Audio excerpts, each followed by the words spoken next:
So, in the last video, we said when we're satisfied, we're okay with where we are, essentially. I'm perfectly content in whatever state I am in.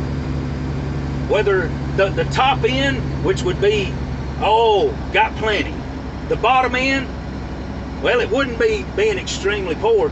The bottom end would be standing on a pile of sticks tied to a stake and them fixing to put a torch to it. That's pretty much the bottom. But you know what? We know of some people that happened to, that we've read about, right? Jesus on the cross, and he said, forgive them for they don't know what they do.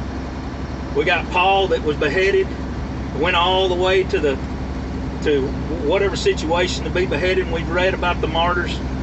Content with whatever God has for you, whether it be to abound or be a martyr. And this society has taught us some bad stuff.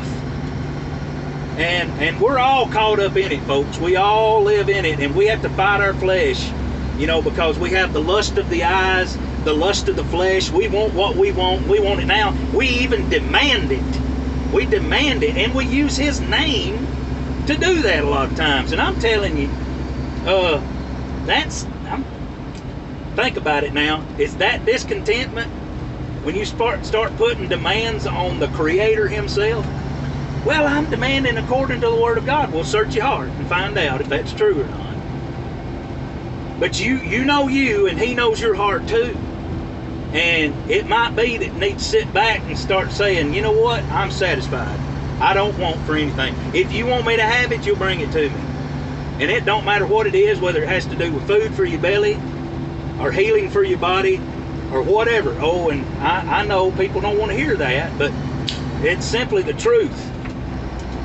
And at any rate, but most of us are caught up in this society where consumption, it takes us. We have the consumption mentality. We want, and we want to use, and abuse. We have the consumption mentality, and it's based all on covetousness. What do I want? I want it now. And it's because we've all been deceived. We think that's how we ought to live. We're not satisfied with what he gives us. But all this has been plotted and planned, I promise you.